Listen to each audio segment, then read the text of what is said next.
अस्सलाम वालेकुम to all of you. मुझे उम्मीद है आप अच्छे से होंगे और अपने एग्ज़ाम के लिए अच्छे से प्रिपेयर कर रहे होंगे।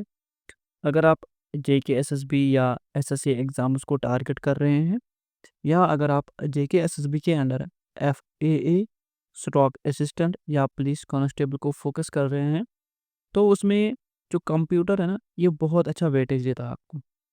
हर एक एग्ज़ाम में आपको 5 टू 6 क्वेश्चंस पूछे जाते हैं कंप्यूटर बेस्ड पे। सो हम इसको बेसिक से पढ़ेंगे। हर रोज़ आपको एक-एक लेक्चर मिलेगा। So it is my request to all of you, stay tuned with our channel and do subscribe our channel. पहले हम पढ़ेंगे कंप्यूटर। कंप्यूटर की डेफिनिशन देखेंगे हम, फिर कंपोनेंट्स एंड फिर इंट्रोडक्शन कंप्यूटर के बारे में थोड़ा-सा। So what is computer? Computer है क्या? Almost everyone is aware of that. A computer is an electronic device.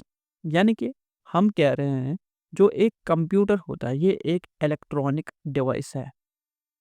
Electronic device means it runs on the electricity and what does it do? It that manipulates information और data. यानी कि हम ये computer है मेरा, मैं इसको कोई डाटा दूंगा, उसको मैं डेटा दूंगा, ये डेटा को प्रोसेस करेगा। जब डेटा प्रोसेस होगा फिर मुझे उसका आउटपुट मिलेगा। उस आउटपुट को हम कहते हैं रिजल्ट। यही कह रहा है डेफिनेशन में, computer is an electronic device that manipulates information और data. It has ability to store, retrieve and process data. यानी कि इसके पास काबिलियत है तीन चीज़ों की। स्टोर, यानी कि हम डाटा को स्टोर कर सकते हैं। फिर आता है रिट्रीव।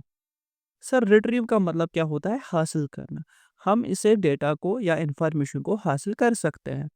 और अगर हमारे पास कोई डेटा है, हमें उसको प्रोसेस करना है, यानी कि ये उस पे काम करेगा, अपना काम करेगा कंप्यूटर। किस तरीके का कंप्यूटर होगा वो उस पे उसी तरीके का काम करेगा, यानी कि प्रोसेस होगा। As it is core, a computer takes few data as raw data as input. यानी कि हम इसको क्या देंगे? Raw data. Processes it according to set of instruction software and produces as a result, उसको हम आउटपुट बोलेंगे। यानी कि यहाँ पर सेट ऑफ इंस्ट्रक्शंस ऑलरेडी दी गई होंगी कंप्यूटर को, यानी कि उसको हम कहते हैं सॉफ्टवेयर। कोई सॉफ्टवेयर होगा वो आपकी पिक्चर को बैकग्राउंड रिमूव करेगा, कोई सॉफ्टवेयर होगा वो आपकी पिक्चर को पीडीएफ में कन्वर्ट करेगा। यानी कि ये होता है सॉफ्टवेयर का काम, उसमें होती है इंस्ट्रक्शंस। यानी कि फिर हम उसी पे काम करवाते हैं अपने कंप्यूटर को। यही कह रहा है, ये हर एक को पता ही होगा। फिर प्रोसेस ऑफ जो साइकिल होता है ना, ये कैसे काम कर रहा है? अगर मैं कह रहा हूँ कंप्यूटर काम कर रहा है, सर ये काम कैसे करेगा? पहले हम इसको इनपुट देंगे डाटा, यानी कि कोई भी डेटा है। अगर मेरे पास डेटा है कोई भी, फॉर एग्ज़ाम्पल मेरे पास फ़ोटो एक है, मुझे कुछ क्या करना है?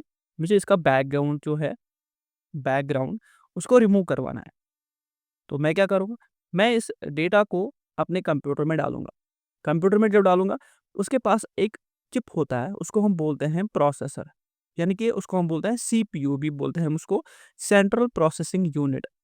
यही सेंट्रल प्रोसेसिंग यूनिट क्या करता है? एक्चुअल में ये ब्रेन ऑफ कंप्यूटर कहलाता है। ब्रेन ऑफ कंप्यूटर कहलाता है।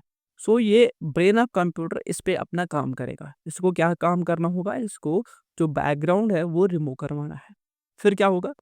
फिर हमारा आउटपुट निकलेगा, वो हमें डिस्प्ले के थ्रू दिखेगा। ठीक है? वो जो हमें डिस्प्ले पे दिखा, उसको हम प्रिंट आउट निकाल सकते हैं। हमारे पास प्रिंटर होगा, तो हम प्रिंटर से प्रिंट आउट निकालेंगे और हमें वो फ़ोटो मिलेगी जिसमें बैकग्राउंड जो होगा, वो रिमूव हो चुका होगा। इसको हम कहते हैं इन्फॉर्मेशन या प्रोसेसिंग साइकिल। हम कैसे कंप्यूटर को कोई काम देंगे, वो उसको कंप्लीट करेगा, फिर वो हमारा आउटपुट देगा। उस आउटपुट को हम यूटिलाइज़ कर सकते हैं अपने बेनिफिट के लिए। नाउ हर एक इंडस्ट्री में आज कंप्यूटर का यूज़ हो रहा है। अब अगर आप एजुकेशन सेक्टर में बात करें, आप हॉस्पिटल्स में बात करें, गवर्नमेंट गवर्नेंस में बात करें, हर एक चीज़ में कंप्यूटर आ चुका है। इसने बहुत सारों की जॉब भी ले ली है। पहले आते थे टाइपिस्ट, या पहले आते थे जो रिकॉर्ड रखते थे, गवर्नमेंट रिकॉर्ड रखते थे, या हॉस्पिटल्स में मैनुअली रिकॉर्ड रखते थे। अब उनकी ज़रूरत नहीं है क्योंकि हमारे पास कंप्यूटर है। इसके पास जो स्टोरेज कैपेबिलिटी है वो बहुत ज़्यादा है, ये थाउज़ेंड्स ऑफ गीगाबाइट्स क्या डेटा स्टोर रख सकता है। नाउ उसके बाद कंप्यूटर में बहुत 2 इम्पोर्टेंट चीज़ें होती हैं। एक को कहते हैं हम हार्डवेयर, दूसरा होता है सॉफ्टवेयर। सर हार्डवेयर और सॉफ्टवेयर किसको हम कहते हैं? Hardware refers to physical components of a computer that you can touch and feel it. यानी कि हार्डवेयर हम उसको कहेंगे वो पार्ट ऑफ कंप्यूटर है जो फिजिकल होगा। फिजिकल यानी कि उसको हम टच और फ़ील कर सकें। यानी कि अगर मेरे पास माउस है, तो माउस को मैं टच कर सकता हूँ। इसका मतलब ये एक हार्डवेयर है।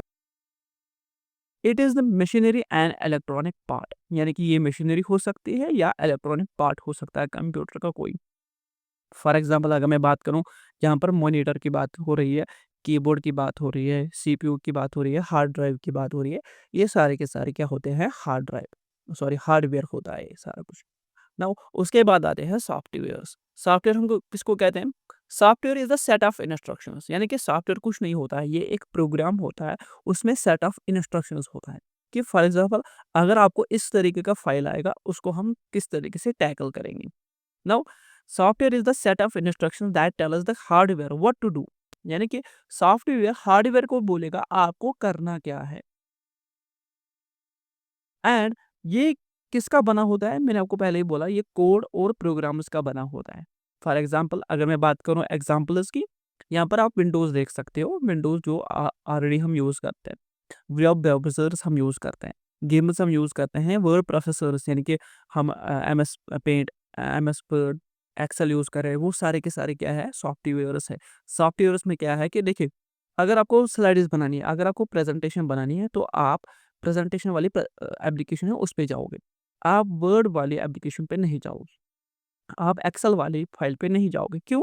एक्सेल हमारा डेटा को स्टोर करेगा in the form of columns and rows, यानी कि वो हमें बैलेंस शीट बनाने में हेल्प आउट करेगा। वो हमारा स्लाइड्स बनाने में हेल्प नहीं करेगा। क्योंकि जो सेट ऑफ इंस्ट्रक्शंस दी गई हैं उन दोनों सॉफ्टवेयर्स को वो अलग-अलग है। आई होप आपको ये समझ में आ रहा है यहाँ पर कि जो सॉफ्टवेयर होता है वो कुछ नहीं होता है, बस वो कोड होता है। वो वहाँ पर क्या होती है? रिस्ट्रिक्शंस लगाई गई होती है उसपे कि आपको करना क्या है? बस आपको इतना काम करना है, उससे अलावा आपको काम नहीं करना है। नाउ उसके बाद हमारे पास डिवाइसेस 2 तरीके के होंगे, एक तो होता है इनपुट डिवाइस, दूसरा होता है output device. Now in output device कौन होते हैं? आउटपुट डिवाइस वो होते हैं जिनसे हम डेटा को रिट्रीव कर सकते हैं। डेटा रिट्रीवल वेज़, यानी कि ये वो चीज़ें हैं जिनसे हम डेटा को रिट्रीव कर सकते हैं, जिनसे हम डेटा को हासिल करते हैं फ्रॉम कंप्यूटर, उनको हम बोलते हैं आउटपुट डिवाइसेस। देखिए, मॉनिटर एक आउटपुट डिवाइस है। क्यों? मॉनिटर पे कुछ दिख रहा है, हमें दिख रहा है, इसका मतलब है वो आउटपुट डिवाइस है। प्रिंटर, मैंने अभी किसी डॉक्यूमेंट को प्रिंट करना है, मुझे मेरे पास पीडीएफ है, नोट्स है आपके, आप उनको प्रिंट करवाओगे, दैट्स व्हाई हम उसको क्या कहते हैं फिर? Output device. जो प्रिंटर है, वो आउटपुट डिवाइस है। इसी तरीके से स्पीकर है। स्पीकर क्या है? Output device. यानी कि जो डिवाइस आपको वहाँ से डेटा देगा, कंप्यूटर से प्रोसेस होके जो डेटा आपको मिलेगा, जिस मीडियम से वो मिलेगा, वो सारे कहलाएँगे आउटपुट डिवाइस। चाहे आप स्पीकर की बात करें, आप प्रिंटर की बात करें, आप मॉनिटर की बात करें, ये सारे होते हैं output devices. Now sir what are input devices? Sir input devices कौन होते हैं? देखिए, इनपुट डिवाइसेज़ वो होते हैं जिनसे हम डेटा इनपुट करते हैं, यानी कि जिनसे हम कंप्यूटर को डेटा देते हैं। कौन-सा डेटा? मगर रहा डेटा। वो वाले बेस, वो वाली चीज़ें जिनसे हम कंप्यूटर को यहाँ से डेटा देंगे, रहा डेटा, उनको हम कहते हैं क्या? Input devices. लाइक यहाँ पर पिक्चर नहीं आई है, यहाँ पर कीबोर्ड मान लो आप। कीबोर्ड होता है, माउस होता है, वेबकैम होता है या कोई और पेन टैब होता है, माउस होता है, ये सारे के सारे क्या है? ये इनपुट डिवाइसेज़ हैं। या माइक्रोफ़ोन है, माइक्रोफ़ोन भी क्या है? Input device. नाउ कंप्यूटर के अंदर क्या होता है? मैंने आपको बोला था, जो कंप्यूटर का ब्रेन है वो सीपीयू कहलाता है। It is also called as brain of computer, central processing unit हम इसको बोलते हैं। और इसके पास 2 और चीज़ें होती हैं, एक को बोलते हैं रैम और होता है रोम। रैम को बोलते हैं रैंडम एक्सेस मेमोरी, यानी कि ये टेम्परेरी होती है, शॉर्ट टाइम के लिए मेमोरी होती है कंप्यूटर की, ताकि जो भी काम होते हैं वो जल्द अज जल्द हो जाए, ताकि जो विदाउट पावर लॉस यानी कि जब हम पावर को बंद करें, इसका डेटा लॉस हो जाएगा। बट जितने टाइम कंप्यूटर रन करता है, ये अपनी मेमोरी में शॉर्ट टर्म के लिए क्या रखता है, डेटा रखता है, ताकि जो भी काम है उनको मैं फास्टली कर सकूँ। दैट्स व्हाई इसका मतलब यही है कि ये वोलेटाइल है। क्या है? वोलेटाइल। वोलेटाइल का यहाँ पर मतलब क्या है? As soon as switch got of a computer, ये भी डेटा लॉस हो जाएगा। फिर होते हैं हमारे स्टोरिंग डिवाइसेस, जिनको हम रोम भी कहते हैं, हार्ड ड्राइव्स और SSDs, solid state drives and hard disks. For example इनको हम बोलते हैं permanent storage in your files, operating systems and applications. यानी कि ये वो वाली मेमोरी है जिसमें हर एक एप्लीकेशन, हर एक फाइल आपकी महफूज रहेगी। आप कंप्यूटर को बंद करो, आप कंप्यूटर को 2 दिन के लिए, 3 दिन के लिए बंद करो, ये वहीं पर रहेंगी, ये कभी नहीं जाएँगी, ये कभी नहीं मिटेंगी, क्योंकि ये परमानेंट हो गए। इस वाली चीज़ को हम फिर से डिस्कस करने वाले हैं, जो ही हम आगे चलेंगे, जो ही हमारे आगे आने वाले लेक्चर्स होंगे, उनमें हम इसको अच्छे से डिस्कस करेंगे। बट जो हम बेसिक से स्टार्ट करने वाले हैं, वो पहला हमारा ये है कि generations of computer. I hope computer को आपको बेसिक मिला होगा कि कंप्यूटर हम किसको कहते हैं, कंप्यूटर में कौन से डिवाइसेस है, कंप्यूटर कैसे प्रोसेस करता है डेटा को। नाउ आप इस पे जंप इन कीजिए कि जो हमारा पहला टॉपिक है कंप्यूटर का, वो है जनरेशंस ऑफ कंप्यूटर। मैं यहाँ से मान के चलता हूँ, ये हमारा टॉपिक नंबर 1 है। यहाँ से जनरेशंस ऑफ कंप्यूटर। अब हमें पढ़ना है कि जनरेशन क्या होता है। देखिए, जनरेशन हम किसको कहते हैं?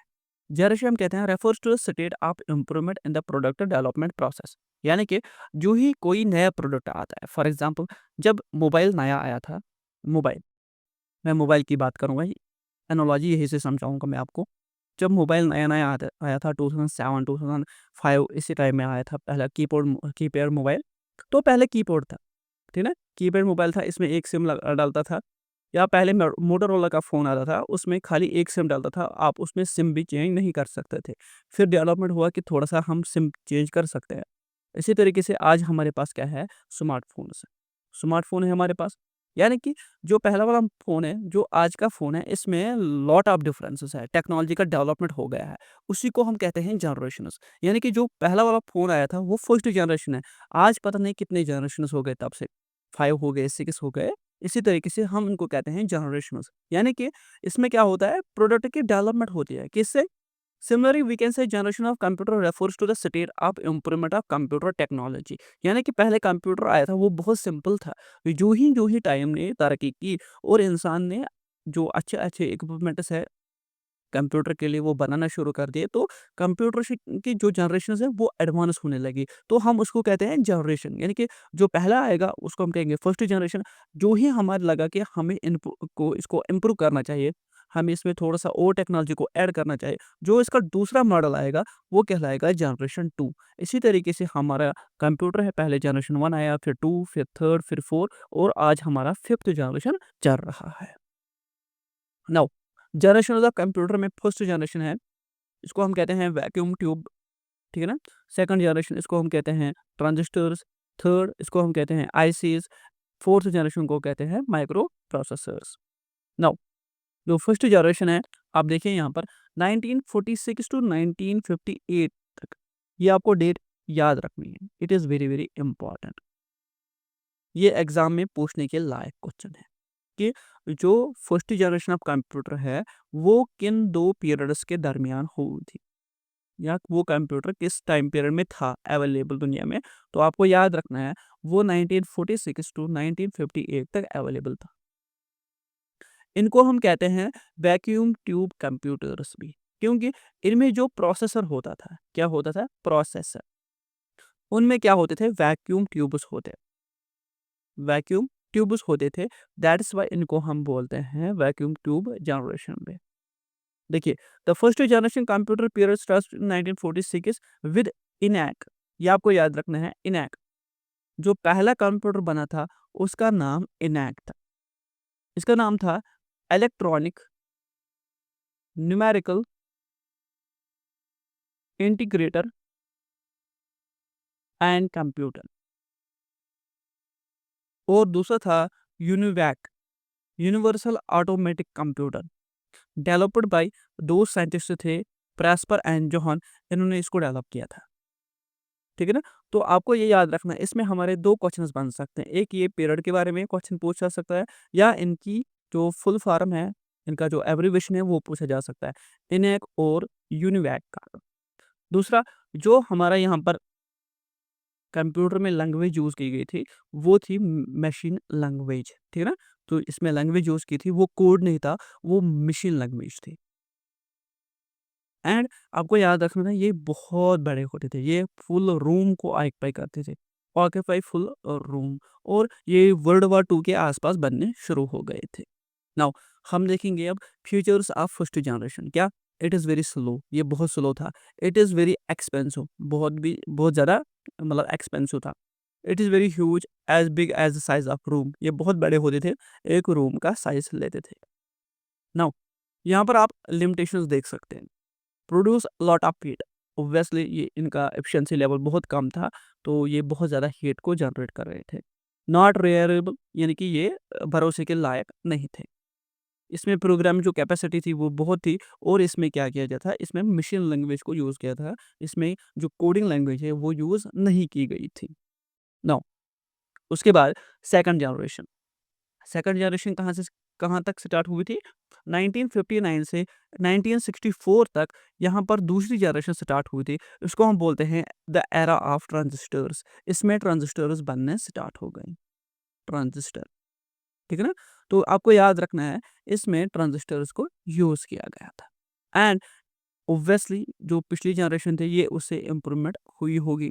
So the language in the centre computer was assembly language. ये आपको पूछा जा सकता है, जो पहला वाला था, जो पहला जनरेशन था वैक्यूम ट्यूब जनरेशन, उसमें कौन सी लैंग्वेज यूज़ हुई थी? उसमें मशीन लैंग्वेज यूज़ हुई थी। जो सेकंड वाला था उसमें असेंबली लैंग्वेज यूज़ हुई थी। ठीक है ना? तो ये much faster and much better than previous generation थे। इनमें जो ऑपरेटिंग सिस्टम की स्पीड थी वो भी बहुत अच्छी थी। तो आपको याद रखना है IBM 140, mark third and Leo etcetera, ये कुछ एग्ज़ाम्पल्स है सेकंड जनरेशन कंप्यूटर्स के।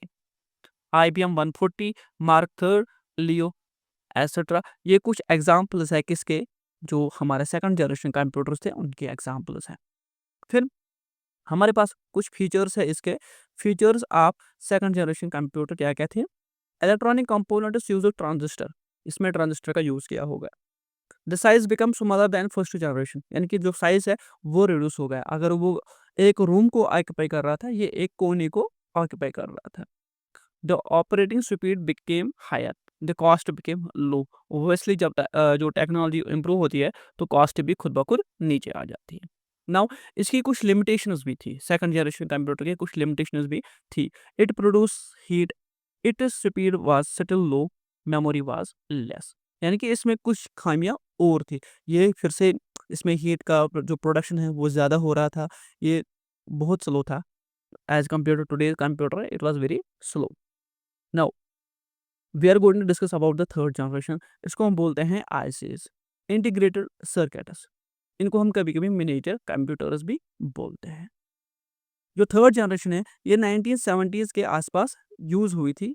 इनमें क्या हुआ था? इनमें आईसीज यानी कि जो हमारा चिप था ना, चिप यहाँ से बनना स्टार्ट हुआ। आप याद रखेंगे चिप, चिप यहाँ से बनना स्टार्ट हुआ था। इसमें क्या होता है? Transistors were miniaturized and place on a silicon chip called semiconductor, यानी कि पहले एक इस तरीके से सिलिकॉन का चिप बनाया जाता था, उस पे ट्रांजिस्टर्स को बेस किया जा रहा था इस तरीके से। तो हमने इसको कहा फिर सिलिकॉन चिप या सेमीकंडक्टर चिप। इसमें हाई लेवल की लैंग्वेज यूज हो गई थी, for example FORTRAN and COBOL were used. ये क्वेश्चन बन सकता है यहाँ पर कि जो थर्ड जनरेशन है इसमें कौन सी लैंग्वेजेस को यूज किया गया था? थर्ड जनरेशन में फोरटॉन एंड कोबाल जैसी लैंग्वेजेस को यूज किया जा रहा था। मैं आपको फिर से रिमाइंड करूं, जो फर्स्ट जनरेशन था उसमें मशीन लर्निंग हुई थी, जो सेकंड जनरेशन था उसमें असेंबली लैंग्वेज यूज हुई थी, और जो हमारा थर्ड है उसमें फोरटॉन, फॉरटैन एंड कोबल, कोबल जैसी लैंग्वेज को यूज़ किया जा रहा था। ये थर्ड जनरेशन है, ये सेकंड है, ये फर्स्ट जनरेशन है।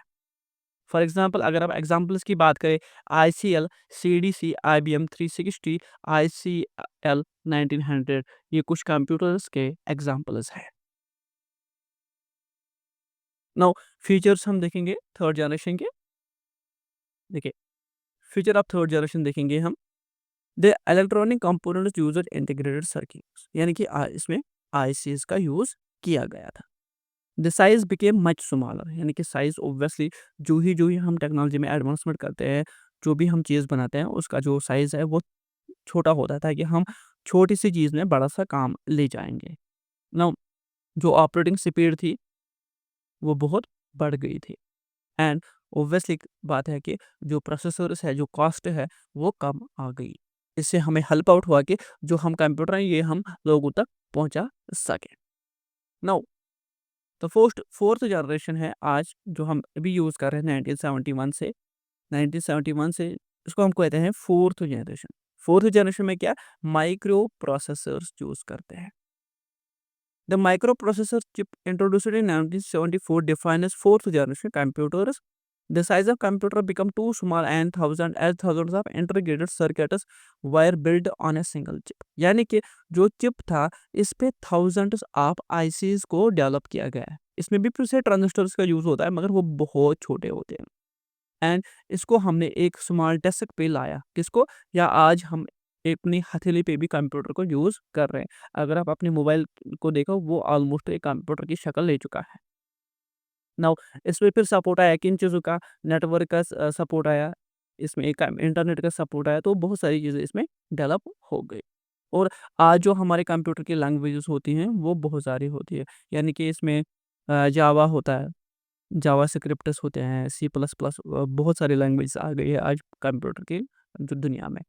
नाउ इस अगर आप एग्जांपल लेंगे, इंटेल 4004, एप्पल की IBM 370 एटसेट्रा, ये कुछ एग्जांपल्स हैं फोर्थ जनरेशन कंप्यूटर की। Now features of fourth generation computers, the electronic components use microprocessors, the size become very small than ever, the operating speed becomes very faster, they are completely reliable, यानी कि इन पे आज हम भरोसा कर रहे हैं।